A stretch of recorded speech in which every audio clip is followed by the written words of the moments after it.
Բարև ձեզ, սիրելիներս, մենք ձեզ հետ շարունակում ենք քննարկել Շիմոն Բաղավատամը եւ այս պահին ուսումնասիրում ենք 3-րդ երկի 5-րդ գլուխը, որտեղ Մայտրեյան քննարկում է իր աշակերտ Վիդուրայի հետ արարչագործության գործընթացը։ Մենք տեսնում ենք, որ բացի մեխանիկական նկարագրումից արիացիները իրենք քննարկում են, թե այդ մեխանիկական արարման process-ի մեջ հոգեբանական ինչ խնդիրներ կամ ինչ պատճառներ կան։ Այսինքն արիացիները իրանք ոչ միայն նկարագրում են, թե ինչպես է արարվել նյութական աշխարհը, այլև քննարկում են, թե ինչի համար։ Նրանք քննարկում են եւ այդ տեսանկյունից, թե ինչի է ձգտել կենդանի էակը, որ ինքը հայտնվել է նյութական աշխարհում, եւ քննարկում են նաեւ այն տեսանկյունից, թե այդ կենդանի էակի այդ ձգտումներին ինչ պատասխան է տվել Գերագույն Աստծո ազնվորությունը։ Մենք ձեզ հետ տեսնում ենք, որ իրականում Գերագույն Աստծո ազնվորությունը ինքը, եթե այսպես էլի ըստ էության խոսենք, ապա ինչ որ շատ լուրջ չի վերաբերվում կենդանեակի նյութական գոյությանը, ինչու համար, որովհետև իրականում երբ կենդանեակը ինքը գալիս է նյութական աշխարհ, ինքը դա իր մարմնով չի անում, այսինքն իր հոգևոր մարմինը շարունակում է գտնվել հոգևոր աշխարհում եւ ուղղակի կենդանեակը մի պահ խորասուզվում է ինքը իր մեջ այդ հարցադրումով, որ եթե ես կարողանայի ինչ որ մի բան փոխեի, հա, եւ այդ փոխելը միշտ այդ փոխելու հիմքը միշտ նախանձն է, չէ՞, եւ կենդանեակը ինքը մտորում է այդ թեմայով, թե ասենք այ ինչ կարող է լինել, եթե ես ասենք կարողանայի ինչ-որ մի բան փոխեի, եւ դրա համար արիացիները իրենք ասում են, որ կենդանեակի նյութական գոյությունը ինքը շատ նման է երազի։ Երբ որ կենդանեակը ինքը իր ներսում քնած ժամանակ ինչ-որ մի երազ է տեսնում եւ այդ երազի հետ նույնացնում է ինքը իրեն։ Հիմա, սիրելիներս, եւ դա է պատճառը, որ Գերագույն Աստծո ազնվորությունը ինքը լուրջ չի վերաբերվում կենդանեակին, որովհետեւ իր տեսանկյունից իրական կենդանեակի հետ ոչինչ տեղի չի ունենում։ Մնացած ամեն ինչը դա այն փորձն է, որը կենդանեակը անցնում է նյութական աշխարհում, որպեսզի ինքը պատասխան ստանա այն գաղափարին, որը առաջ է քաշել։ Այսինքն, որպեսզի ինքը տեսնի, թե ինչի է վերածվում աշխարհը, եթե ամեն մի անձնավորություն ուզում է այն փոխել համաձայն իր պատկերացումների։ Համենայն դեպս մեր մոլորակի վրա, մարդկային հասարակության մեջ, մենք շատ պարզ կարողանում ենք տեսնել, թե ինչի է վերածվում աշխարհը։ Եվ հասկանում ենք, որ այդ աշխարհում ոչ երջանկության մասին խոսք կա իրականում, չէ՞, որովհետև ասենք, այո, այս պահին մարդկությունը ինքը ինչ-որ ձեռքբերումներ ունի գիտատեխնիկական տեսանկյունից, ինչ-որ ձեռքբերումներ ուներ մարդու իրավունքների տեսանկյունից, եւ տեսնում ենք, որ այս պահին, քանի գնում, այդքան ավելի տոտալիտար է դառնում ընդհանրապես աշխարհը, այսինքն կամաց այն աշխարհը, որին մենք ընտելացել էինք եւ որտեղ ինչ-որ չափով գործում էր մարդու իրավունքները, քանի գնում է դա ուրեմն դառնում է անցյալ եւ ինչ-որ մի պահից սկսած ես կարծում եմ, որ այդ թատրոնը դեմոկրատիա խաղալու, որը հիմա խաղում են իրականում տոտալիտար ուրեմն առաջնորդները, իրենք շատ շուտով օֆիցիալ այդ ամեն ինչից կհրաժարվեն եւ մենք տեսնում ենք, որ գործնականորեն այդ թատրոնն է խաղացվում, որ չգիտեմ, ընտրություններ են տեղի ունենում եսիմինչ, բայց եւ դրա ամենամեծ օրինակն է այս պահին երևի թե Ռուսաստանը, հա, որտեղ արդեն բավականին շատ տարիներ իրականում իշխում է ընդամենը մի անձնավորություն եւ ոչ մի դեմոկրատիայի մասին այդտեղ խոսք չկա։ Կարողանում ենք հասկանալ, որ այս պահին ոնց որ թե աշխարհը գնում է այդ ուղղությամբ, որպեսզի մարդու իրավունքները ուրեմն վերանան, եւ երբ որ դա վերանա, երևի թե նրանք ովքեր ում բախտը բերել է, որ իրանք ապրել են այդ դարաշրջանում, իրանք նոր երևի կգնահատեն, կվերագնահատեն ընդհանրապես, թե ինչքան բախտավոր են եղել, որ ծնվել են այդ ընթացքում, երբ որ մարդու իրավունքները պահպանվում էին։ Բայց երբ որ կա տոտալիտար իշխանություն, հատկապես աստվածամեժության դարաշրջանում, երբ որ ծնվում են ցածր որակներ ունեցող կենդանեակներ, որոնց հիմնական ներքին վիճակը դա ատելությունն է եւ ջղայնությունը, ագահությունը, չէ,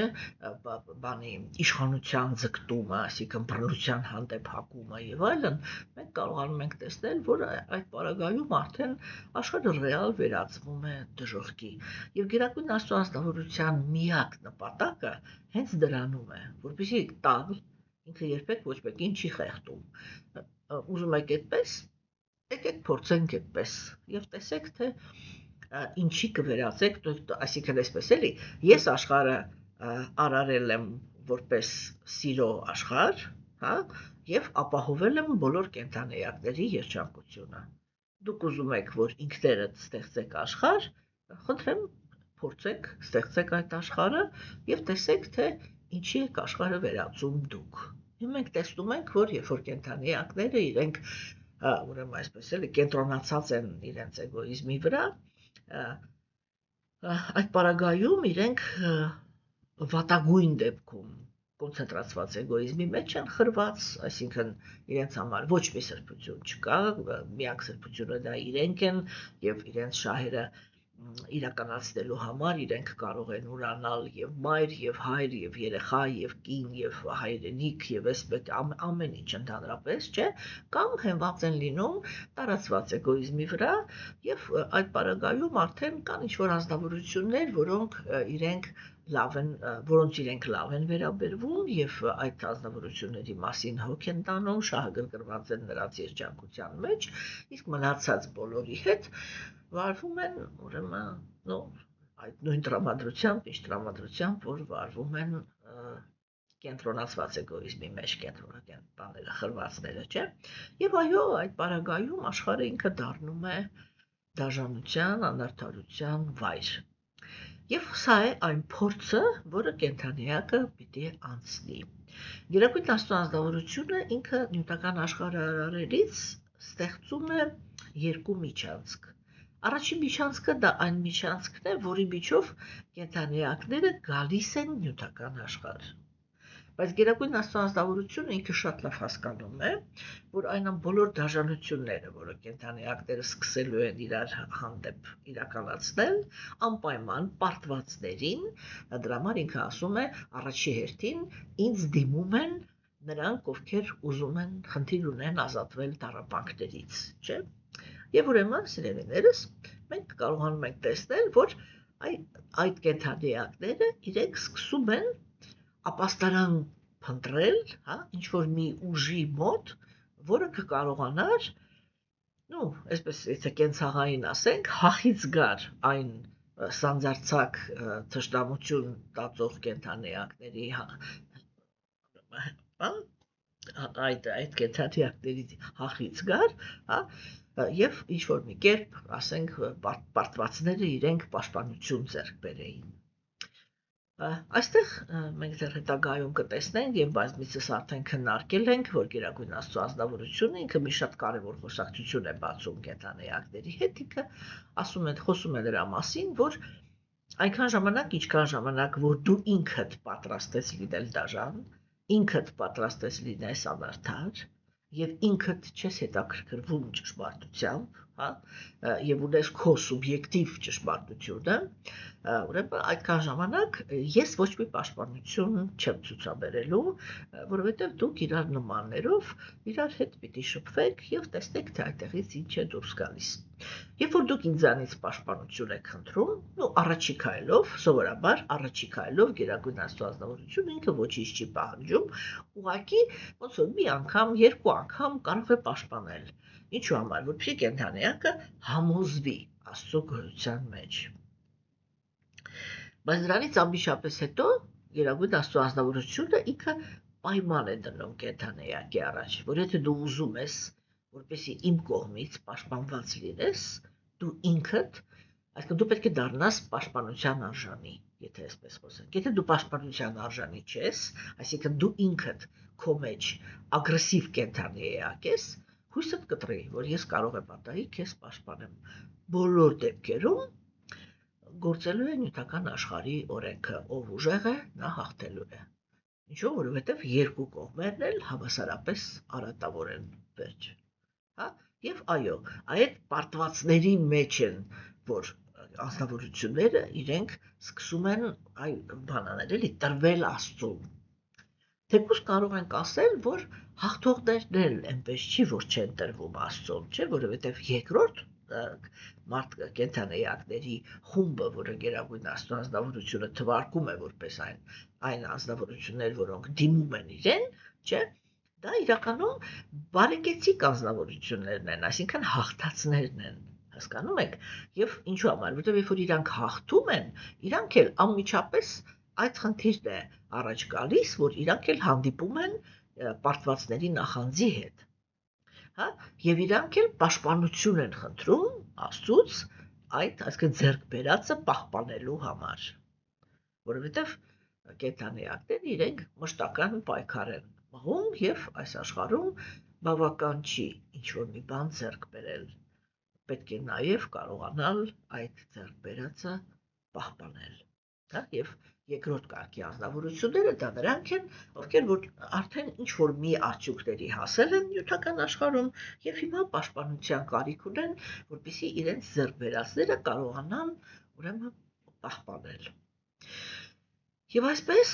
սիրելիներս, չէ, այդպիսի անձնավորությունների համար Գերագույն Աստծո անձնավորությունը ինքը ապահովել է երկրորդ միջանցքը։ Դա նյութական աշխարհից դուրս գալու միջանցքն է։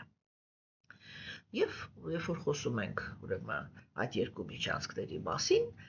եւ ներս գալը, հա, եւ նյութական աշխարհից դուրս գալը իրականում իրականացնում է Գերագույն Աստծո անձնավորությունը։ Այսինքն դա հենց Գերագույն Աստծո անձնավորության հզորությամբ է, որ կենդանեակը ինքը խորասուզվում է այդ իլյուզիայի մեջ, որ ինքը նյութական մարմինն է, հա, եւ Գերագույն Աստծո անձնավորության ողորմածությամբ է, որ այդ ցելը կտրվում է եւ կենդանեակը իր գիտակցությամբ այ ոնց որ քնից զարթնի, հա, եւ այլևս այդ ամենը ինչ տեղի է ունեցել երազում, իր համար ոչինչ այլևս չի նշանակում։ Հասկանում եք, չէ՞, սիրելիներս։ Ուրեմն այս ամեն ինչը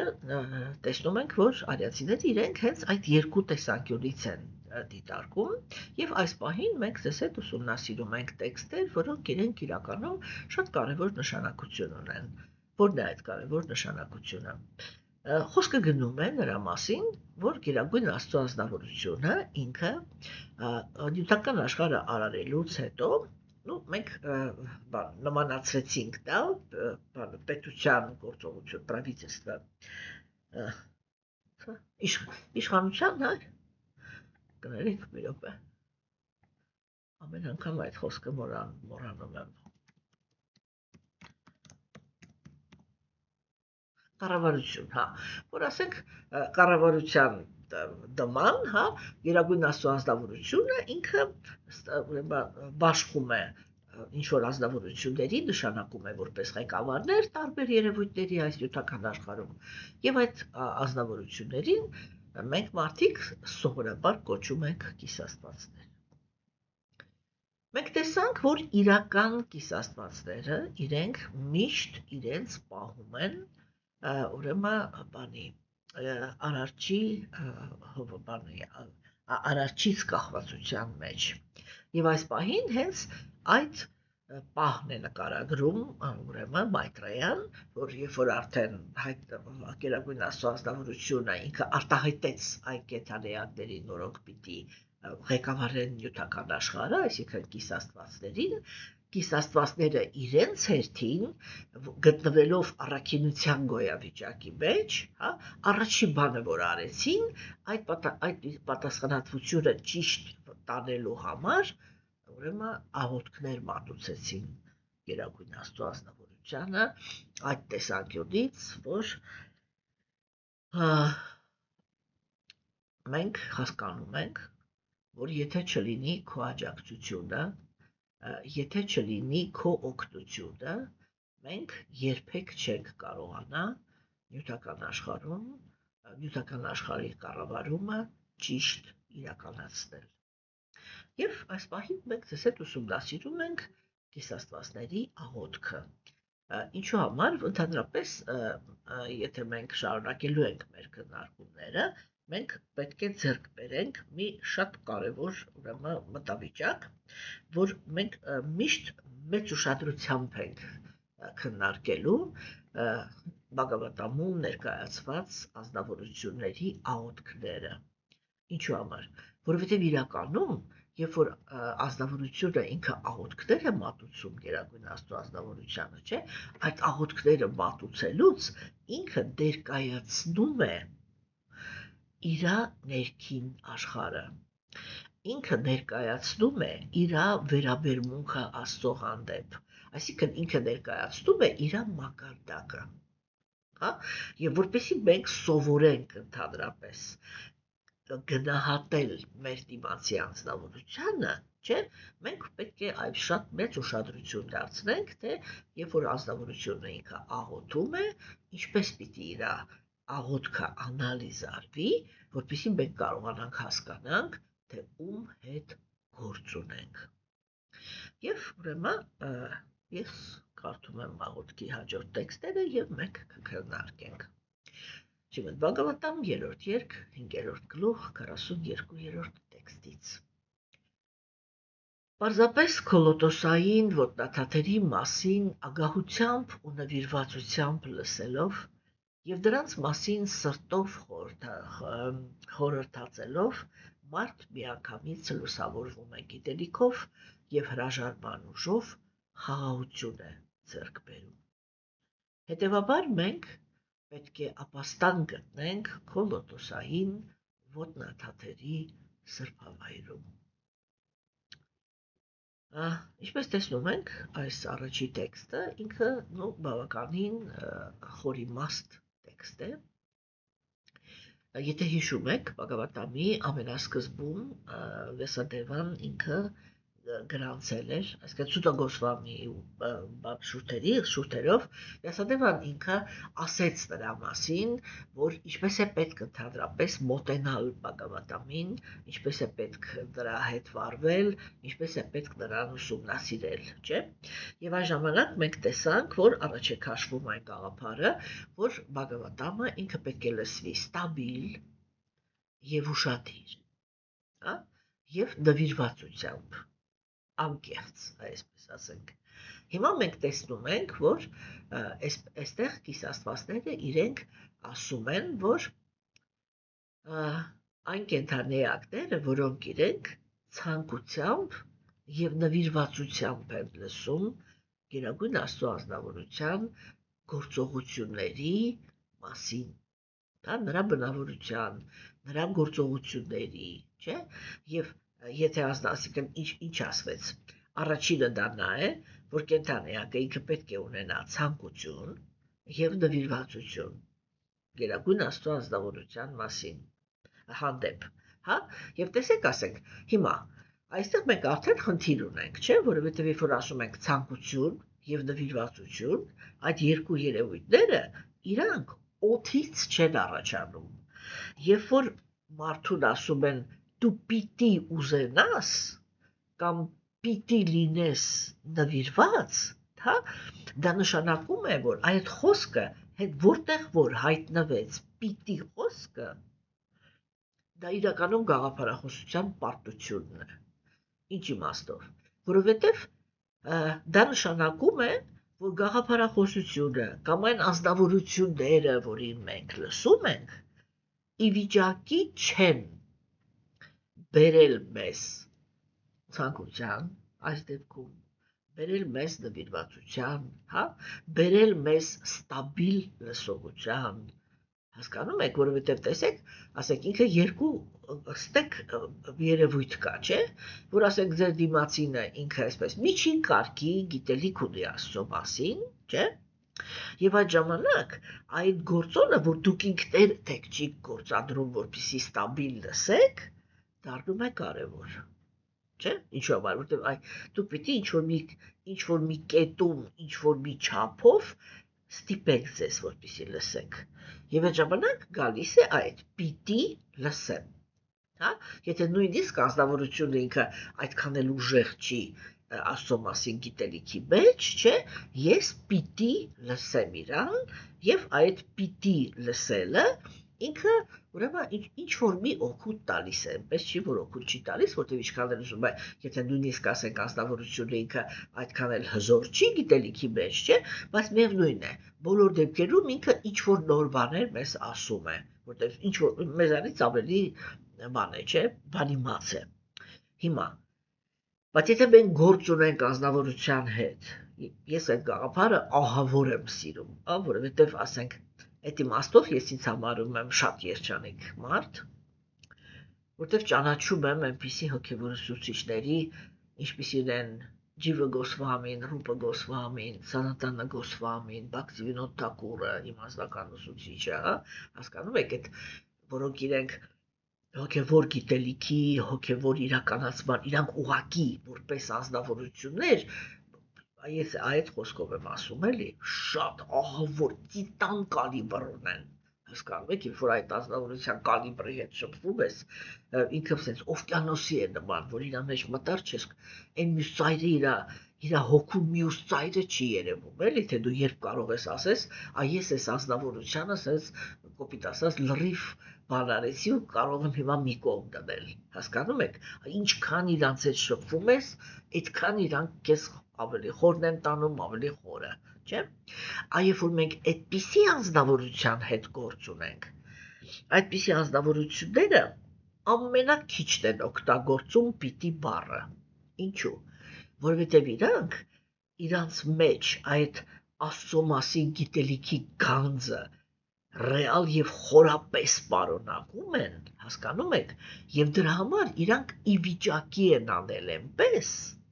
որ կենթանիակը ռեալ ուզի, հասկանում եք, ռեալ ստաբիլ ուզի, այսինքն այստեղ արդեն մենք այդ ուսուցչի, այսինքն ասողի, գիտելիքը փոխանցողի կալիբրի հաշվին ենք պահպանում ստաբիլությունը, ցանկությունը եւ այլն, հասկանում եք, չէ՞, եւ այսա ինքը շատ կարեւոր տրամադրություն է, դրա համար ասենք, երբ որ ես տեքստերի մեջ հանդիպում եմ այդ, որ պիտի, սկսում եմ պիտի խոսալ, չէ՞, պիտին ինքը կարելի է օգտագործել միայն այն իմաստով, որ օրինակ ասենք, եթե խոսացվում է ընտրության մասին, չէ՞, ասենք, ինչը ինչից հետո պիտի արվի, այս իմաստով պիտին կարելի է օգտագործել, որ ասենք, եթե դու ուզում ես գրագետ անցնես, դու սկզբից պիտի լսես, հետո պիտի քննարկես, հետո պիտի հիշես, հետո պիտի այդ պրոցեսները, թե ինչը ինչից հետո պիտի անես, դա կարելի է բանանել, էլի, կարելի է, բայց ինչ-որ բաներ կան, չէ, օրինակ, պիտի ընդունես, որ Աստված քո ընկերն է, բարև ձեզ, չգիտեմ, պիտի ընդունես, որ ինքը սեր է, եւ ասենք, գաղափարներ են առաջ քաշվում, չէ, որոնք իրանք չեն ենթադրում, իրականում այդ գաղափարները չեն ենթադրում, որ անձնավորությունը կարող է այդպիսի անձնավորությանը սիրել, ասենք, ոնց է կարելի սիրել նրան, ով մի թեթև սխալի համար, որը տգիտությունից էր գալիս, ես միշտ այդ շարանը բերում եմ, չէ, այսքանով էր իրան խնդրում կնոջը սարքել, այդ կնոջը սարքել հիմար, հետո այդ հիմարի մոտ տնգել ծառ, հետո այդ ծառի մոտ թույլ տալ, որ մտնի օձը, հետո իրան մեղադրել, թե ինքը ինչի այդ օձին լսեց, հասկանում եք ինչ շարան է, չէ, ոնց կարելի է այդպիսի անձնավորությանը սիրել, ոնց կարելի է սիրել այն անձնավորությանը, որի մասին գաղափար է առաջ քաշվում, չէ, որ ինքը փորձություններ է տալիս հոգևոր մարդուն, փոխարեն աջակցի ու օգնի, իսկ ինչ է նշանակում փորձություն, Այսինքն հերիք չեն են տառապանքները, որ ես նյութական աշխարհում եմ ապրել, հիմա եկել եմ քո մոտ ապաստարան եմ խնդրում, դու փոխարեն ինձ ապաստարան տաս, ճանապարհս հեշտացնես, դու իմ ճանապարհը դժվարացնում ես։ Ինձ փորձություններ ես տալիս, հետո ասես ես քեզ սիրում եմ։ Այ քեզ հասկանում եք, չէ՞։ Ինչ որ բաներ կա էլի, որ այդ գաղափարները իրենք ցանկացած հոգեբան ձեզ կասի, որ այդ գաղափարի հիմքի վրա սեր զարգացնելը անհնար է։ Ինչու՞։ Որովհետև ամենասկզբնական բանը, որ կա, ինչ որ քննարկվում է ընդհանրապես, չէ՞, դա այն է, որ կենդանի էակը ինքը միշտ, այսպես ընդհանրապես անընդհատ չընդհատվելով ձգտում է երջանկության եւ ինքը կապվում է միայն այն ազնվորություններին, ովքեր իրեն երջանկություն են տալիս։ Հասկանում եք, այլ ոչ թե չգիտեմ, փորձություններ, եսի միջեր։ Մենք տեսնում ենք, որ արիացիները իրենք ասում են, այդպես ինչ փորձություն, ինչ եսի միջոց, ընդհանրապես այդպիսի բան չկա։ Դու կարող ես անհանգստություններ ստանալ երկու դեպքում։ Եվ այդ երկու դեպքն էլ դու ես ստիպում Աստծուն, որ Աստված այդ փորձությունը տա, Որն է դա։ Առաջինը նա է, որ դու չես զբաղվում հոգևորի էությամբ։ Այսինքն ընդհանրապես չես վերցնում գաղափարախոսությունը, այդ գաղափարախոսության հիմքի վրա չես մաքրում քո հոգին։ Всё, բրց, եթե դու դա չես անում, դու մնում ես այն նույն ազնվորությունը, որը բանում աթեիզմի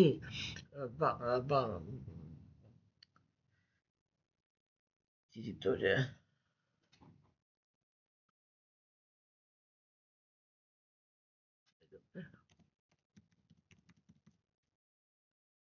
աթեիզմի տարածքում, չէ՞, ինչ-որ դժբախտությունների էր հասնում, որտեղ ագրագետ էր։ Եթե դու վերցնում ես գիտելիքը եւ չես կիրառում այդ գիտելիքը, չէ՞, դու նույն կերպ նույն տառապանքներն ես ստանում եւ այդտեղ գերագույն ազնվորությունը ոչ մի կապ չունի։ Մյուս դեպքում, այսինքն մի դեպքում դու շարունակում ես անհանգստություններ ստանալ, որովհետեւ ալարկոտ ես։ Մյուս դեպքում, չէ՞, դու ինչ-որ փորձություն կարող ես ստանալ, երբ որ գերագնահատել ես քեզ, այսինքն երբ որ դու մտածում ես, որ քո մեջ ինչ-որ մի արատը ինքը արդեն վերացել է, բայց իրականում դա այդպես չի։ Այդ ժամանակ գերագույն Աստծո ազնվորությունը ինքը այո, ինչ-որ մի իրավիճակ է ստեղծում, որտեղ այդ թեությունը ինքը կարտահայտվի, որպեսզի դու տեսնես, որ դու իրանից դեռ չես ազատվել եւ խնդիր ունես զարգանալու։ Վերջ։ Հասկանում եք, ուրիշ ոչ մի փորձություններ, չգիտեմ ինչ, այդպիսի բաներ ընդհանրապես գոյություն չունի։ Գերագույն Աստծո ազնվորությունը ինքը ուղղակի հակառակը մշտական նպաստում է, որպեսզի կենդանիակի հոգևոր կյանքը ինչքան հնարավոր է լինի հեշտ ու թեթև։ Կարող ենք ասել, աստվածամերժության դարաշրջանում աթեիստները, եթե իրենք ագրեսիվ աթեիստներ են, իրենք կարող են խոչընդոտել։ Բայց դա Աստծո հետ ոչ մի կապ չունի։ Դա ագրեսիվ կենդանի էակը արտահայտում է իր ագրեսիան։ Причем Աստված ընդհանրապես կապ չունի։ Այդտեղ էլ իր դասերը կան, էլի, մենք դրա մասին կամաց կխոսանք, չէ՞։ Ուրեմն հիմա մենք ձեզ հետ տեսնում ենք, որ քիսաստվածները իրանք ասեցին, եթե լսում է ցանկությամբ եւ նվիրվածությամբ, չէ՞, եւ միանգամից այստեղ մենք հասկանում ենք, որ քննարկելու խնդիր ունենք, որտեղից է առաջանում ցանկությունը եւ ինչպես է ծնվում նվիրվածությունը։ Չէ՞, այսինքն որ այդ կամավոր, այդ կենդանիակին, որպեսզի այդ Աստծո մասին լսելը կենդանիակին ուրախություն պատճառի գոնե, հələ երանության մասին չենք խոսում, բայց հետաքրքիր լինի Աստծո մասին լսելը, չէ՞։ Հիմա այսա պիտի հասկանանք։ Ուրեմն, այդ միանգամից վերադառնում ենք ընդհանրապես այդ խոսակցությունին։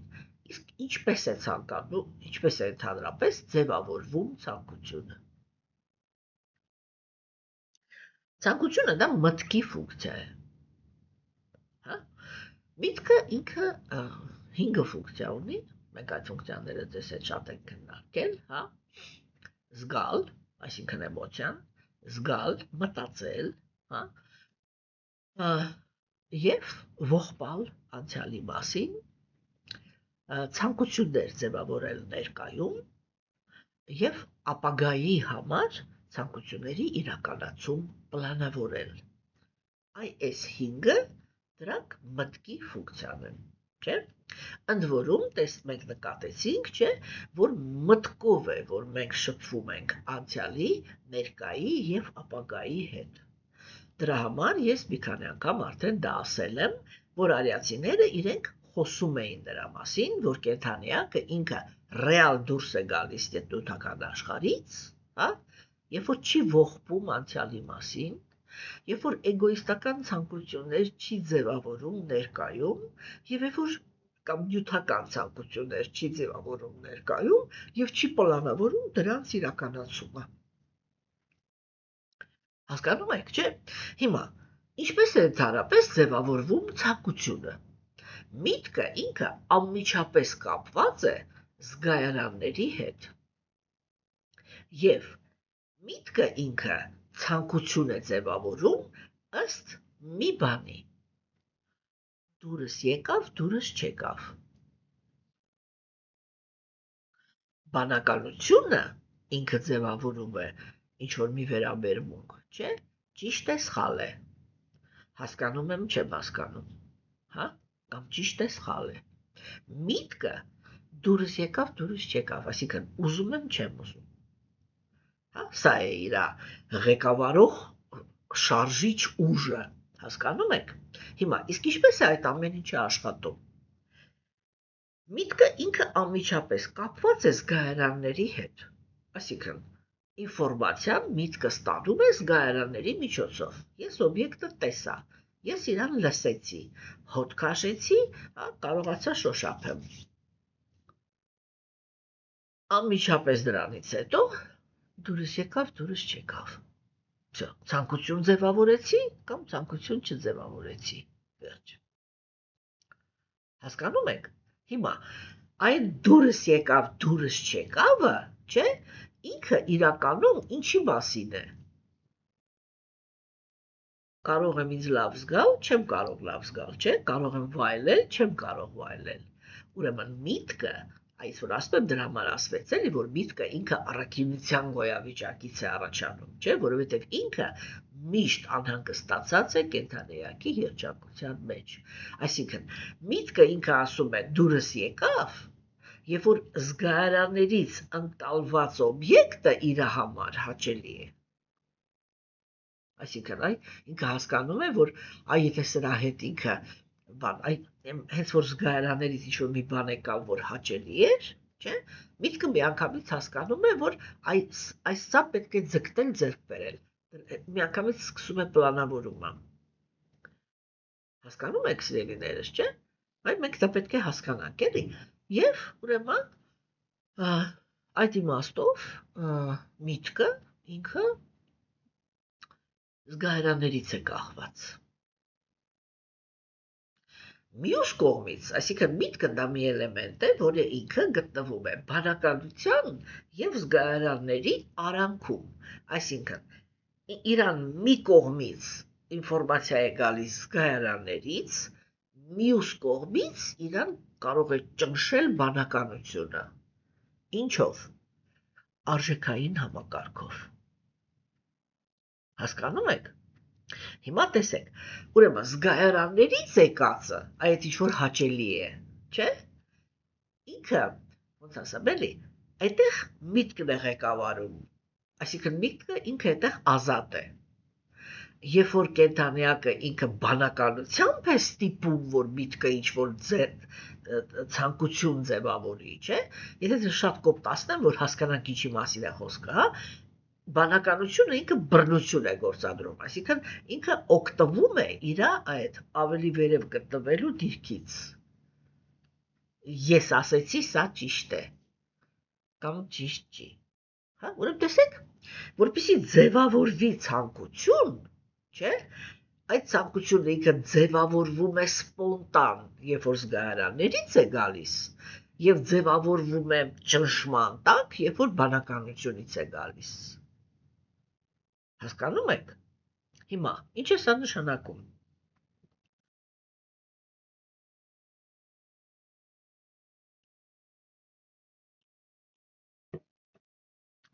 Սա նշանակում է, որ ու հիմա հասկանում եք, չէ՞, որ ասենք այդ զգայարաններից եկողները իրանք սենտիմենտալիստներն են, բանականության ճնշման վրա ցանկություններ ձևավորողները դրանք ինտելեկտուալներն են։ Եվ հիմա տեսեք, ասենք, այ մարդը ինքը նստած խոսում է Աստծո մասին։ Չէ՞։ Սենտիմենտալիստների համար ահռելի մեծ նշանակություն ունի մարդու արտաքինը, դրա կեցվածքը, խոսալու ձևը, չէ՞, ամեն ինչը ընդհանրապես։ Հասկանում եք, եւ եթե անձնավորությունը ինքը հաճելի չի զգայարանների համար, սենտիմենտալիստը ինքը չի կարող լսի, չի կարող ցանկություն զարգացնի լսելու։ Հասկանում եք, ես այդպիսի փորձ ունեմ, երբ որ անձնավորությունը ինքը հոգևոր տեսանկյունից շատ խորը անձնավորություն է, բայց որովհետև իր արտաքին տվյալները այդքան էլ, ասենք, փայլուն չեն, հա, իրեն շատ հաճախ արհամարում են, որտեղ զգայարանների համար հաճելի չի։ Թող Աստված ինձ ների, ես նույնիսկ հիմա կարտաբերեմ, թե ասենք ինչ են ասում այդպիսի մարդիկ, հա, այդ քոսոտով է, որ մենք դրան լսենք, ինչ պիտի մեզի սովորացնի, որ հասկանում եք, հա, եւ ասենք հակառակը ինտելեկտուալ մարդիկ, որոնք իրանք կախված չեն զգայարաններից, չէ, անմիջապես կարողանում են բարձր գնահատել այդ մարդու ապանը, որ այն ինչ ինքը կրում է իր մեջ, եւ ընդհանրապես արտաքին ոչ մի գործոնի վրա ուշադրություն չեն դարձնում։ Հիմա բերեմ Պրաբհուպադի օրինակը։ Շիլա Պրաբհուպադը ինքը, այն անձնավորությունն է, որը քրիստոնեգիտակցությունն է տարածել, հա, այս աշխարհում։ Ասենք, եթե դուք ուշադիր նայեք իրան, դուք կտեսնեք, որ ինքն էլ եկել է փոքրահասակ, փոքրամարմին, շատ նիհար, տգեղ անձնավորություն։ Ոչ մի գեղեցիկ բան իր մեջ չկար։ Չէ՞։ Եվ ասենք, երբ որ խոսում են, եւ իր աշակերտները մի անգամ իրան հենց այդպիսի հարց են տվել, ասել են, եթե դուք մաքուր նույնալ եք, եւ մենք հասկանում ենք, որ ձեր մարմինը ինքը չէր կարող լինել պատահական։ Ինչու եք տգեղ մարմին ընտրել։ Հա։ Եվ Պրաբհուպադը ինքը շատ հետաքրքիր, ինձ համար շատ հոգեհարազատ պատասխան տվեց։ Ինքը ասեց, ես այսպիսի մարմին եմ ընտրել, որ երբ որ ես խոսում եմ Աստծո մասին, վստահ լինեմ, որ հրապուրվում են ոչ թե ինձանով, այլ Աստծով։ Հասկանում եք։ Հիմա տեսեք, օրինակ ասենք, երբ որ խոսքը գնում է կեղծարարների մասին, չէ՞, կեղծարարները իրենք շատ մեծ ուշադրություն են դարձնում արտաքինին։ Անձնավորությունը ինքը կարող է մաքուր նվիրալ լինել եւ նույնպես շատ գեղեցիկ լինել։ Հա, բայց ինքը, ես մի անգամ ասել եմ, չէ, որ բոլոր դեպքերում կեղծարարներ են թե անկեղծներ են, գործոնները մնում են նույնը։ Կա հոգին, կա անձնավորությունը, քարոզիչը եւ կա Աստված։ Եթե դա կեղծարար է, ինքը օգտագործում է Աստծուն, հա, որ սպասարկի իր շահերը։ Եթե ինքը անկեղծ նվիրյալ է, ինքը օգտագործում է իրեն, որպեսզի կապի Աստծուն։ Եվ այդ ժամանակ ինքը կարող է եւ իր գեղեցկությունը, եւ իր բարեկեցությունը, եւ համայնքը, ամեն ինչը ինչ որ կա, ինքը կարող է օգտագործել, որպեսզի անձնավորություններին կապի Աստծո հետ։ Հա, եւ հակառակը։ Այսինքն, դες միանշանակ խոսակցություն չի, բայց այդ հանգամանքը, որ սենտիմենտալիստները իրանք զգայարանի հիմքի վրա են ցանկություն ձևավորում, չէ՞։ Սա միանշանակ է։ Հիմա եւ կան ազնվորություններ, որոնց համար հակառակը իրենց համար այ բանականությունը, իրենց համար արժեքային համակարգն է կարևոր։ Հասկանում եք։ Եվ այո, եթե ասենք մենք ունենք այնպիսի ազնվորություն, որը ինքը եւ զգայարանների համար հաճելի լինելու տեսանկյունից եւ ինտելեկտուալ տեսանկյունից, ինքը երկուսի նախընտրություններն էլ ապահովում է, կարող ենք ասել, որ ինքը իդեալական քարոզիչ է։ Հասկանում եք, որ սենտիմենտալիստներին ինքը պահում է լսողության դաշտում եւ սենտիմենտալիստները իրենք, չգիտեմ, գալիս են կամ միացնում են մեր ժամանակներում, որ լսեն այն պատճառով, որ ազնվորությունը իրենց համար հաճելի է, հա? Եվ ստիպված են լինում այդ հաճելին իր համար նայելու համար լսել, չէ՞։ Եվ այն ազնվորությունները, որոնք իրանք ասենք բանեն, ինտելեկտուալ հակումներ ունեն, չէ, իրենք ուղղակի արհամարում են այդ արտաքին երևույթները եւ կենտրոնացած են նրա վրա, որ այդ ազնվորությունը հիմա այսպես ասենք, էլի, համել խելացի է։ Հասկանում եք, չէ՞։ Ուրեմն ցանկությունը դա զորով չի, էլի։ Հասկանում եք, մենք ազնվորությունը ինքը պիտի հասկանա, որ ասենք, հա, եթե ինքը սենտիմենտալիստ է, ինքը չի կարողանալու երկար լսի այն ազնվորությանը, որի հետ իր համար հաճելի չի շփվելը։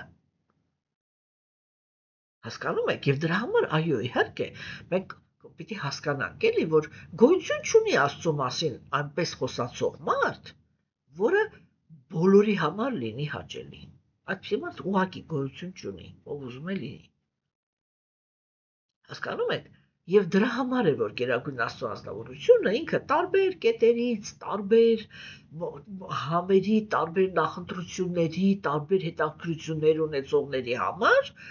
տարբեր քարոզիչներ է ուղարկում այս աշխարհ։ Հասկանում եք, սիրելիներս, չէ՞։ Եվ ուրեմն այս ցանկությունը, հա, մենք պետք է հասկանանք, թե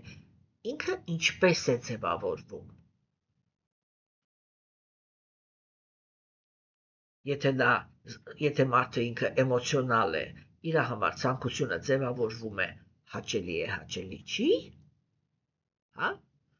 Եթե ինքը ինտելեկտուալ է, ցանկությունը իր մոտ ձևավորվում է իմաստավոր է, իմաստավոր չի։ Ինչ գեղեցկության տեր ուզում ես եղի, եթե դու բանիմաց չես, ինտելեկտուալ մարդը ինքը քեզանով չի հետաքրքրվելու։ Հասկանում եք։ Եվ սա ինքը շատ կարևոր գաղափարներ են, չէ՞, որովհետեւ մենք հասկանանք։ Հիմա հավատարմությունը։ Ուրեմն տեսեք, առանց ցանկության հավատարմություն չի լինում։ Ինչ է նշանակում հիմա էլ հավատարմությունը, որտեղ եթե կա միայն ցանկությունը, օրինակ ասենք, հոգևոր օրինակը բերեմ, չէ՞, ասենք ազնվորությունը ինքը ուզում է լսել Աստծո մասին։ Չէ՞, սա ինչ է նշանակում, որ ինքը կարող է մի օր կարդա Ղուրան, մյուս օրը կարդա ավետարան, մյուս օրը կարդա Բիբլիա, այն մյուս օրը, չգիտեմ, մի հատ ուրիշ բան, չէ՞, Կոնֆուցիի գործերը, դաոիզմը կարդա, չգիտեմ, այն, ինչ որ լիքը ինչ որ բաներ կա, չէ՞։ Հասկանում եք։ Եվ իր համար այդ ամեն ինչն էլ հետաքրքիր է։ Այո, ինքը ցանկություն ունի եւ իր ցանկությունը, բայց ինքը դեռ հավատարմություն չունի։ Ինչի համար է հավատարմությունը։ Ինչի համար է հիմա հոգևոր գիտելիքը, ինքը Բhagavad-ը հոգևոր գիտելիք է, չէ՞։ Ինչի համար է հիմա ինքը հավատարմություն պահանջում։ Տեսեք, այո, ոսպես մի հատ թռուցիկ հայացք գցենք, չէ՞, շատ նման է աղանդ ձևավորելու։ Այն ինչի դեմ, որ ես միշտ խոսում եմ։ Այո, ես կատեգորիկ դեմ եմ կրոնական աղանդավորությանը, որովհետև բոլոր կրոնները իրանք գործում են մարդկությունը բաժանելու, իրարից բաժանելու, իրար հանդեպ տշնամանք ունենալու, Հոգևոր մարդիկ իրար մեծ հաճույքով մորթում են, սպանում են, պատուհաններից են գցում, վառում են, եսի միջ են անում։ Դրանից ավելի անհեթեթ բան մարդկությունը երբեք չի արել։ Իհարկե ես դեմ եմ։ Եվ հիմա տեսեք, այստեղ ինչ-որ մի հատ գաղափար է առաջ քաշում, որ այդ սեկտանտության բանն է, չէ՞ գալիս հոտը։ Եվ ինքը այդ մենակ ես գիտեմ, հա, մենակ քրիստոնեությունն է տանում, չէ, մենակ Ալլահն է տանում, չէ, մենակ Վիշնուն է տանում, չէ, մենակ սա է տանում, ու այդ ամեն ինչի թշնամանք է, չէ, ստեղծում։ Հասկանում եք, կրոնականության հետ դա ոչ մի կապ չունի։ Հոգևոր գիտելիքը դա հիմնական գաղափարը, որը այդտեղ հնչում է, ախր ամենաանհեթեթը դա է, չէ, որ բոլոր գաղափարախոսությունների մեջ հնչում է, որ Աստված սեր է, որ ինքը բոլոր կենդանիակների համար է, եւ մենակ հրյաներն են, որ իրենց Աստվածն ասել է, ես հրյաների նախանձախնդիր Աստվածն եմ, այսինքն ով ուզում է լինեն, ուզում է սրիկա լինեն, ուզում է լավը լինեն, վատը լինեն, աստվածային նպատակներ ունենան, թե սատանիստների, ես իրանց հետ եմ, սա է, չէ, նշանակում նախանձախնդիր։ Թողներ են ինձ իրանք էլի, բայց իրանք են ասել, ես ինչ մեղք ունեմ։ Ես ընդամենը իրանց ասածը փորձում եմ ճիշտ գնահատական տամ։ Ничего личного, հա։ Մի ուրիշ ազգասեր, ուրիշ ազգին կգտնեի, հասկանում եք, չէ։ Բայց պիտի հասկանանք, չէ, որ ասենք գաղափարը ինչ է, բա բոլոր գաղափարախոսությունները իրանք խոսում են սիրո մասին, եւ բոլոր գաղափարախոսությունները հոգեոր իրանք կենդանիակներին բաժանում են։ Այսինքն այդ Աստվածն է տվել համ քրիստոնեությունը, համ մուսուլմանությունը, համ հինդուիզմը, իուդաիզմը, կոնֆուցիանствը, դաոիզմ, էսենեն, բուդդիզմ, բադիսի միջ այդ ամեն ինչը ինքն է տվել, ամեն մեկին էլ ասել եմ մենակ սա է ճանապարհը, ո՞վ կարող էր Աստված այդպիսի, այնպիսի կոպիտ բառեր են արդեն գալիս, որ ասեմ։ Հա, ո՞վ կարող էր Աստված այդպիսի կնետողների ինձ այդպիսի հիմարություն հնարեր այն դեպքում, երբ որ ինքը բոլորի բան հայրն է, հա, այսի ինքը ինչ-որ բան է, չէ՞, հիմա պիտի հասկանանք, այս հավատարմությունը այս ինչի մասին է խոսքը, աղանդավորության, թե ինչ-որ ուրիշ բանի մասին։ Նախասկզբնական կետը քննարկման կայանում է նրանում, որ իրական կրոնը ինքը մի հատ է, ինչ ուզում եք ինձ հետ արեք, ինքը մի հատ է, վերջ, բոլոր այն կրոնականությունները, որոնք իրենք բաժանում են մարդկությանը, դա մարդու կողմից ձևավորված,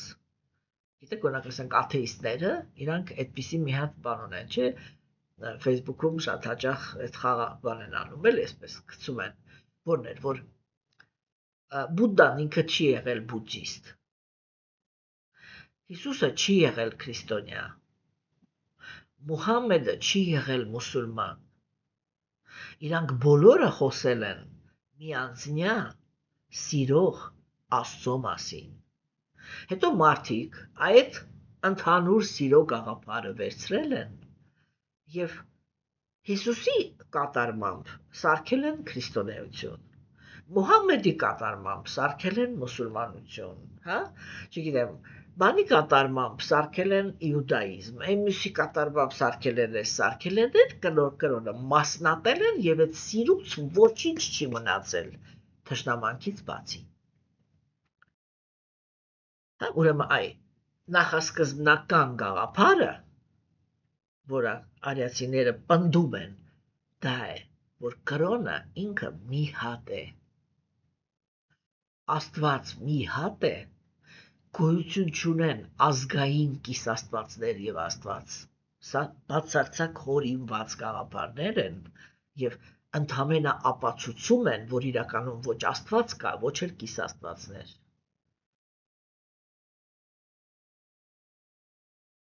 Հասկանում եք, ինչ գաղափարների հետևից ենք գնում հազարամյակներով։ Հա, և խելոք մարդկանցից մեկն ասել է, բոլոր հիմարությունները մարդկությունը արել է շատ լուրջ դեպքի արտահայտությամբ։ խելոքի տեղ իրենց դրած էլի, հասկանում եք, չէ՞։ Ուրեմն կրոնականությունը, հոգևոր ճանապարհը ինքը մի հատ է, Աստված ինքը մի հատ է, իր ծառաները անթիվ անհամար են, հա, եւ գաղափարը, որ ինքը մի որդի ունի, հենց Հիսուսն էլ հերկել է իր աղոթքի մեջ։ Ինքը չի ասել հայր իմ, ինքը ասել է հայր մեր։ Դրանով հաստատելով, որ իրականում բոլորս անխտիր իր զավակներն ենք, ուղղակի Հիսուսը լուսավորված զավակն է, հա, մենք բոլորված, եւ դրա համար էլ հայտնվել ենք յուրական աշխարհում։ Հասկանում եք։ Այսինքն այդ բոլոր ազնվորությունները իրենք խոսել են իրականում նույն Աստծո մասին։ Դա հետո մարդիկ են դարձրել այսի քրիստոնեություն է, էսի մուսուլմանություն է, էսի էն է, քարոզիչների բանը օգտագործել են մարդկությունը իրար մեջ բաժանելու համար, այդպես էլի, իրար մորթելու գործոն ստեղծելու համար։ Այ որ մենք հասկանում ենք, որ հոգևոր գիտելիքը ինքը մի հատ է, Աստված ինքը մի հատ կոնկրետ անձնավորություն է, միշտ շահագրգռված է օգնել այն կենդանիակներին, որոնք իրենք սկսում են իրենց հոգևոր ճանապարհը, հա, եւ հոգևոր մարդը դա կրոնական պատկանելիությունը չի, դա հոգևորի էությամբ գնացողն է, եւ ուզում է նա լինի մուսուլման, ուզում է լինի քրիստոնյա, ինդուիստ, իուդայիստ, բուդդիստ, չգիտեմ, դաոիստ, ով ուզում է լինի, եթե ինքը հոգևոր կյանքով ապրելով զարգացնում է մաքրություն, այսինքն առաջերտին բարոյականություն, հա, հետո մնացած ամեն ինչը։ Այ առաջի բանը, որ պիտի անի հոգևոր մարդը, դա բարոյականության կանոնները վերցրելն է, չէ՞։ Եվ այդտեղ էլ մենք պիտի տարանջատենք, որ մեկ ասում են, օրինակ ասենք հոգևոր մարդուն, ասում են, բա եթե ինքը հոգևոր է, իր կողքին է ինչու է այդպես, որտեղ բոլոր մարդիկ իրանք ունեն բան, ինչ են ասում, ընտրության ազատություն, եւ հոգևոր մարդը դա ինքը երբեք ոչ մեկին չի բռնանում, եւ ոչ մեկի ոչ արատի համար է պատասխանատու, ոչ էլ առաքինության, այսինքն ոչ երբ որ եթե հոգևոր մարդու կողքին է ինքը հոգևոր է, մենք չենք կարող ասել, որ որովհետև ինքը հոգևոր է, իր կողքին դել հոգևոր է, ոչ, կարող ենք ասել, որ օրինակ է ծառայել կամ չգիտեմ ինչ, բայց բոլոր մարդիկ իրանք ազատ են իրենց ընտրությունների մեջ։ Եվ մենք պիտի նայենք կոնկրետ այդ անձնավորությունը ինքը հաստատված է բարոյականության օրենքների մեջ, հաստատված է իր պարտականությունների մեջ, թե չէ։ Հատկապես աստվածամերժության դարաշրջանում է սա շատ կարևոր, որտեղ մենք սովորաբար շրջապատված ենք աթեիստական մտածելակերպ կամ բան էլի ձևական կրոնականության ներկայացուցիչներով։ Հասկանում եք, եւ դա այդպես չի, որ եթե ասենք ազնվորությունը ինքը հոգևոր է եւ իր կողքին է ինքը ընդունում է կրոնական այդ աղանդի պատկանելիություն, բայց մնում է արատավոր անձնավորություն, մենք կարող ենք ինքը լավն է, որտեվ իր, չգիտեմ, ամուսինն էլ է քրիստոնյա, չգիտեմ, մայրն էլ է քրիստոնյա, հայրն էլ է քրիստոնյա, եսի մեջ դա աղանդավորություն է, դա իրական հոգևորի հետ ոչ մի կապ չունի, որտեվ անձնավորությունը ինքը կարող է լինի անկեղծ հոգևոր, այսինքն անկեղծ քրիստոնյա, իսկ իր ամբողջ ընտանիքի անդամները կարող են լինել այդ կեղծ կրոնականներ, որոնք իրենք արատավոր բնություն ունեն, բայց իրենց համարում են քրիստոնյա։ Այդ խոսակցությունները իրանք սա շտկվի էլի։ Չէ՞։ Հիմա տեսեք, հոգևոր գիտելիքը ինքը մի հատ է, Աստված մեկն է, հոգևոր գիտելիքները իրենք ճանաչում են Աստծուն այս կամ այն չափով, այդ չափը մենք ժամանակի ընթացքում հիմա կամաց սկսենք հասկանալ, թեկուզ ես արդեն իրականում ամեն ինչ ասել եմ, երկու գաղափար, չէ, հզորություն, հմայք։ Միանգամից նայում ենք Սուրբ գրվածքը ինքը ինչն է ներկայացնում, եւ եթե արդեն ինչ-որ մի բանը ներկայացնում է, ինչքանով։ Այդքանով այդ գրվածքը կատարյալ է։ Եթե ինքը չի պարունակում այդ գիտելիքը, դա նշանակում է, որ եթե նույնիսկ մենք այդ գրվածքը վերցնում ենք որպես մեր հոգևոր աճի համար հիմք, մենք պիտի նախապես հասկանանք, որ կա մի հատ կետ, որից հետո մենք այդ գրվածքից պիտի անցնենք մի ուրիշ սուրբ գրվածքի, որը այդ Աստծո մասին գիտելիքի մեջ ավելի բան է, ավելի շատ ինֆորմացիա ունի, այսպես ասեմ։ Չէ՞։ Հասկանում եք, հիմա այդ կետից, երբ որ մենք հասկանում ենք, որ ինքը մի հատ է, հա, տեսեք, շո աղանդավորության թեման դուրս եկավ այս կողմ։ Խոսքը գնում է նրա մասին, որ կենդանի էակը պետք է ունենա ցանկություն լսել Աստծո մասին եւ հավատարիմ լինի այդ process-ին։ Չէ, հիմա այդ հավատարիմը դա ինքը էլի զորով չի լինում, այսինքն կենդանի էակը ինքը երբ որ լսում է ճիշտ գիտելիքը Աստծո մասին, չէ, Աստված ինքը այնքան, ոնց ասեմ, այնքան կատարյալ, այնքան համով անձնավորություն է, որ չզարգացնել ցանկություն իմանալ իրան ավելի ու ավելի խորը, չէ, այդ ցանկությունը չզարգացնել հնարավոր չի, եթե դու իհարկե նախանց սրիկա չես, որը, Մաքսիմիլիան Թակուրը ինքը մի լավ բան էր ասում, էլի, ինքը փորձում էր տալ նախանձի սահմանումը, ես ճիշտը որ ասեմ, միայն իր սահմանումն եմ ընդունում։ Ինքը ասում էր նախանձը դա այն զգացմունքն է, որ առաջանում է, այսպես էլի, կենդանիակը ինքը շատ լավ հասկանում է, որ իր առաջ կանգնած է իրանից ավելի բարձր կենդանի էակ, բայց ձևացնում է, որ դա այդպես չի։ Այս է նախանձը։ Հասկանում եք։ Մի դեպքում նախանձը արտահայտվում է նրանով, որ ավելի բարձր դիրք ունեցողին արհամարհում են, մյուս դեպքում դա արտահայտվում է նրանով, որ ավելի բարձր դիրքի դիրք գրավող հետ թշնամանում են եւ սկսում են կոնկրետ թշնամական գործողություններ, ընդհանուր մինչեւ իր ֆիզիկական ոչնչացումը, չէ՞։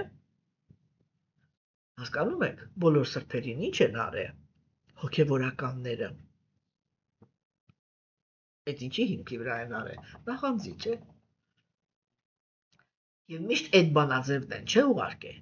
բան իրականացրեք, գնա մեռի, նոր արի սիրենք։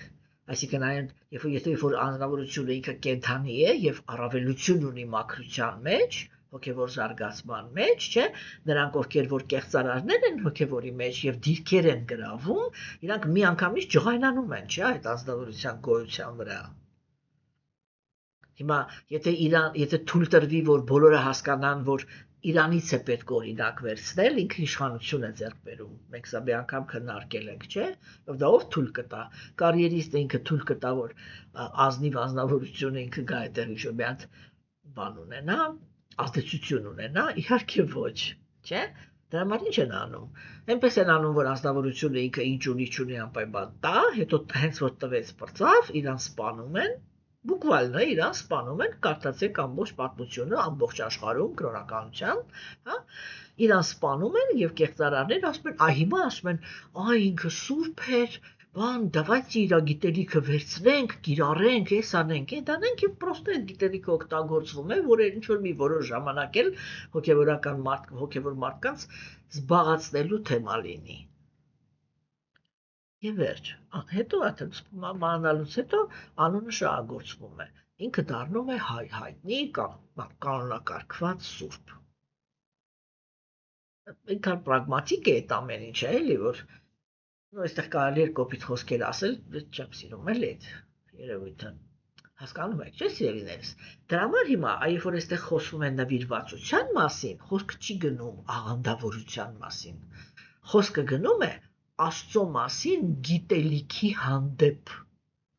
հավատարմության մասին, չէ՞։ Եվ այդ հավատարմությունը ինքը կարող է ծնվել միայն մի դեպքում։ Երբ որ այն ինչ որ մենք լսում ենք Աստծո մասին, հա, մենք ռեալ տեսնում ենք, թե ինքը ինչ անձնավորություն է։ Ես պիտի իրան գնահատեմ, հասկանում եք, որպես մի անձնավորություն, որը արժանի է հավատարմության։ Ես ցանկություն ունեի լսեմ իր մասին, երբ որ սկսեցի լսել, այդ ամբողջ լսողության ընթացքում ամեն էպիզոդում, երբ որ ես սկսեցի հասկացողություն զարգացնել, թե ինքը որտեղ, ինչպես, ինչի համար է գործել, թե ինքը ինչքան արդար է, ինչքան ճշմարտացի է, ինչքան սկզբունքային է, ինչքան բարի է, ինչքան խիստ է, այդ ամեն ինչ այդպես իրար հետ, չէ՞։ Ինքը որպես անձնավորություն արդեն առաջացնում է հավատարմության զգացում։ Հա, որն է այդ հավատարմության զգացումը։ Կենդանիակներ իրենք լսում են տարբեր տեսակի մարդկանց կյանքի փառքը։ Մեր ժամանակներում ինչ է նշանակում սերիալ եմ նայում։ Ես լսում եմ օտարների կյանքի փառքը, եւ ինձ համար դա հետաքրքիր է։ Չէ՞։ Եվ ես ասենք ամեն անգամ նայում եմ ու դասեր էլ չեմ քաղում, էլի։ Ամեն անգամ նայում եմ, թե ինչպիսի ստորությունների կարող են գնալ խորամանկ սրիկա էգոիստները, չէ՞։ Ինչեր իրենք կարող են անել, այսպես ծաղկացրած էլ նկարում են այդ ամեն ինչը, չէ՞, թե ասենք ամեղ մարդու գլխին ինչեր կարելի է սարքել, ինչ կարելի է անել, բայց 5 րոպե հետո շուռ են գալիս եւ ինչ որ մի հատ ամեղ մարդու, որի գլխին ինչ ասես սարքել են, հավատում են, որ դա հենց այդպես է։ Թեկուզ 5 րոպե առաջ սերիալում տեսնում էին, թե ինչ է կատարվում այս աշխարհում ընդհանրապես, չէ՞։ Մենք միշտ լսում ենք ինչ-որ մեկի փառքը։ Սիրահարվում ենք այդ հերոսների վրա, չէ՞։ Ասես ամեն օր շնչակտուր սպասում ենք, թե երբ պիտի գա այդ ժամանակը, որ միացնենք եւ սերիալներով լրացնենք մեր կյանքի դատարկությունը։ Հասկանում եք, որտեղ նրանք ովքեր որ կյանք ունեն, իրանք սերիալ չեն նայում, իրանք այդ ժամանակ ապրում են։ Սերիալներ են նայում նրանք, ովքեր որ կյանք չունեն եւ դատարկությունն են լրացնում։ Բայց միշտ բան չէ, հիմա տեսեք, եւ հոգեվոր մարդը, չէ, ինքն էլ չէ, այդ ընտրությունը ունի։ Սերիալում լսել ինչ-որ մի հատ մարդու կամ կնոջ կամ չգիտեմ ինչ կյանքի պատմությունը, թե լսել Աստծո մասին պահվածքը, Աստծո պահվածքը, Աստծո գիտելիքը եւ այլն եւ այլն։ Հիմա տեսեք, երբ որ Աստծո գիտելիքը ինքը սահմանափակ է, դա կարելի է լսել մի անգամ, երկու անգամ, 10 անգամ, բայց 20 անգամ նույն բանը կարելի է լսել։ Իհարկե չէ։ Հասկանում եք, իհարկե չէ։ Իսկ երբ որ մենք գործ ունենք իրական Աստծո մասին գիտելիքին, չէ, այդ գիտելիքը ինքը իրականում անսահման է։ Ինչքան խորանաս, այդքան խորանում ես։ Ես չի վերջանում, ինքը անծայրածիր է, օվկիանոսից էլ ավել է, չէ, որտեվ օվկիանոսն էլ սահմաններ ունի։ Հասկանում եք սիրելիներս, չէ՞։ Եվ այդ հանգամանքը, չէ, որ ինքը միշտ ցանկությունը տաքացնող է, ցանկությունը լսելու տաք վիճակում պահող է։ Հասկանում եք, չէ՞։ Այդ տաք վիճակում պահելու բանը, գործոնը, չէ, ինքը նպաստում է նրան, որ անձնավորությունը ինքը հավատարմություն է ձևավորում։ Այսինքն ինչ է շակում հավատարմություն։ Ես ուզում եմ լսեմ մենակ քո մասին։ Չեմ ուզում իմանամ։ Այս աղջկան ով ոնց խաբեց ումից ինքը հղիացավ ժամանակին, որ մարդը որտեղ է անօրինական երեխա թողե, ով ու միջի համար գցեց եւ դրա համար սպանվեց, ես իմիջ այդ ամենը չեմ ուզում լսեմ։ Հասկանում եք, եւ տեսեք օրինակ, չէ՞, մարդիկ, այսպես ասեմ, սովորական մարդիկ, չէ, իրանք ոնց են։ Իրանք իրանց հերթին ֆանատիկների նման կենտրոնացած են։ Հիմա կներեք, էլի, անբարոյականների, գողերի, խուլիգանների, հանցագործների կյանքը ժամերով, օրերով, տարիներով լսելու process-ի մեջ, բայց երբ որ անձնավորությունը ինքը ցուցաբերում է Աստծո մասին լսելու, ուրեմն բանը հակումը, իրան միանգամից պիտակավորում են, ասում են դու աղանդավոր ես, աղմաղ, սահմանափակի մեկն ես։ կներեք մի հատ հարց տամ, էլի։ Իսկ այդ ինչ որ ես թվարկեցի, այդ անձնավորությունների կյանքի մասին տարիներով սերիալներ նայելը դա սահմանափակում չի։ Շատ ավելի ողորմելի սահմանափակում չի, քան լսել օրինակ Հիսուսի հոգևոր սխրանքների մասին։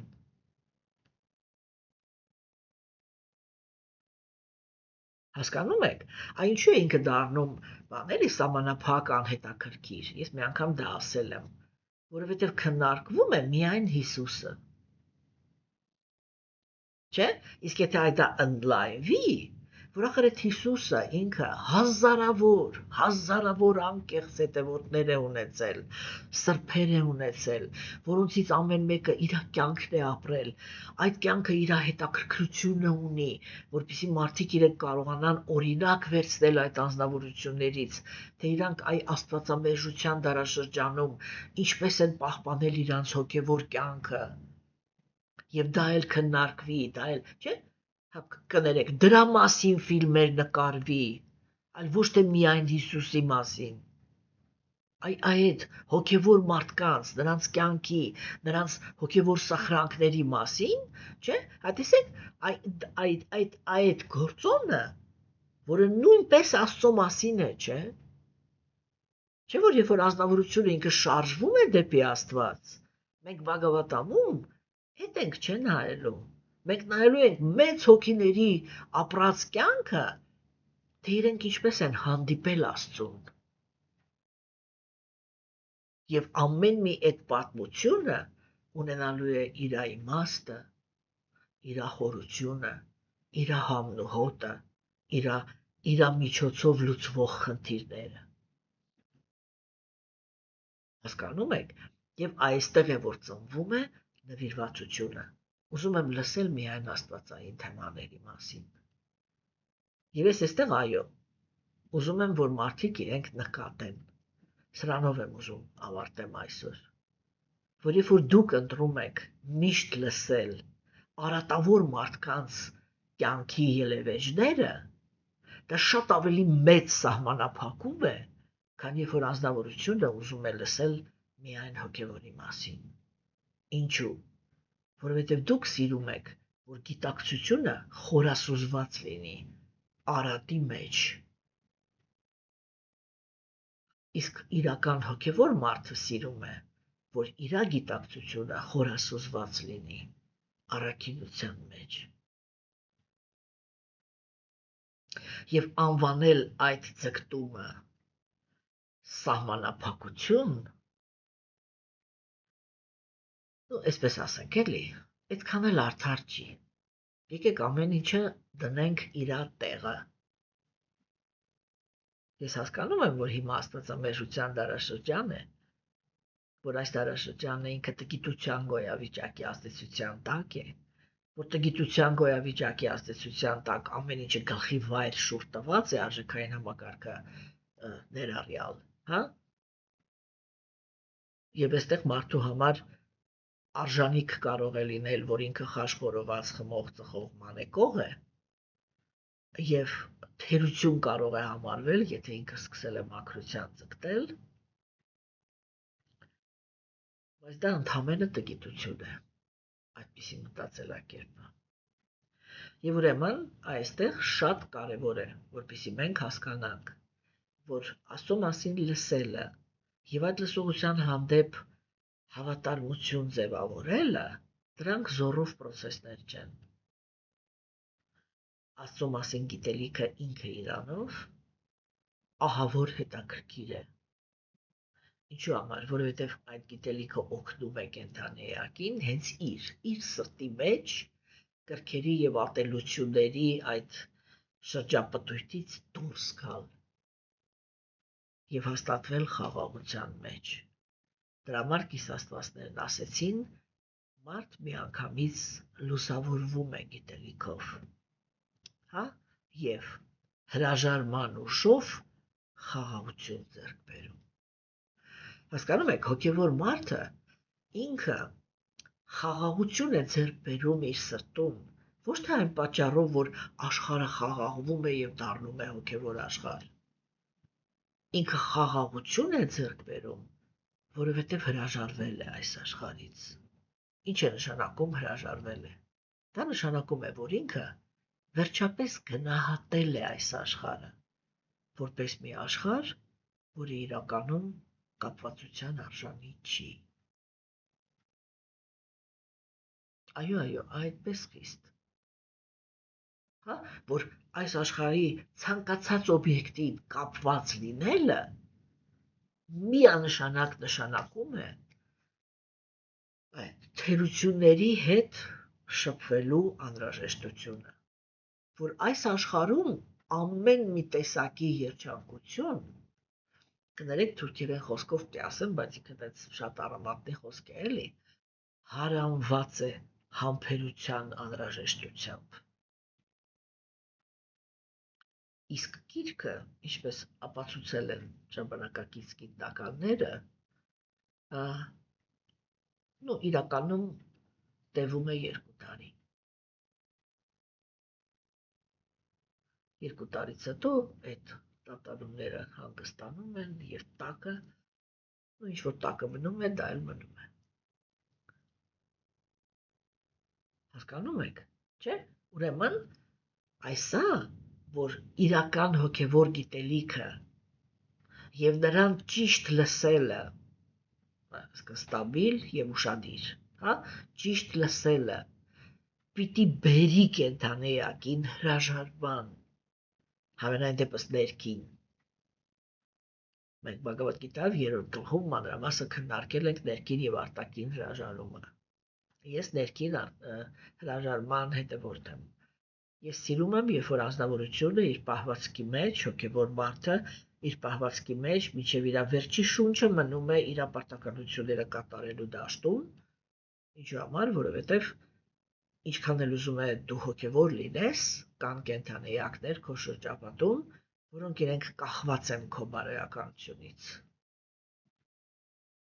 Եվ հոգևոր մարդը ինքը երբեք չի դադարում իր պարտականությունները կատարել։ Մինչև ինչ-որ ծայրահեղ բաներ չլինի։ Հասկանում եք, չէ՞։ Եվ դա ներքին հրաժարվում, բայց ներքին հրաժարումը պիտի լինի այդ գնահատականը, որ նյութական աշխարհը ինքը երանության, երջանկության համար չի նախատեսված։ Որ սա այո, համբերության աշխարհ է, մանավանդ աստվածամեժության դարաշրջանում։ Հասկանում եք, եւ ինչն է հիմք դառնում հոգևոր մարդու հրաժարման համար։ Աստծո կերպարը։ Եվ ինչքան այդ կերպարը ավելի հրապուրիչ է, ինչքան այդ կերպարը ավելի շատ է բացված, հա, այդքան ավելի ամուր է հոգևոր մարդու հրաժարումը։ Եվ այսօր այսքան սիրելիներս, եւ մենք տեսանք, որ կիսաստվածները իրենք այս թեմաներն են հասկանում, թեկուզ եւ կապված են նյութական երջանկությանը։ Մինչև երկուշաբթի։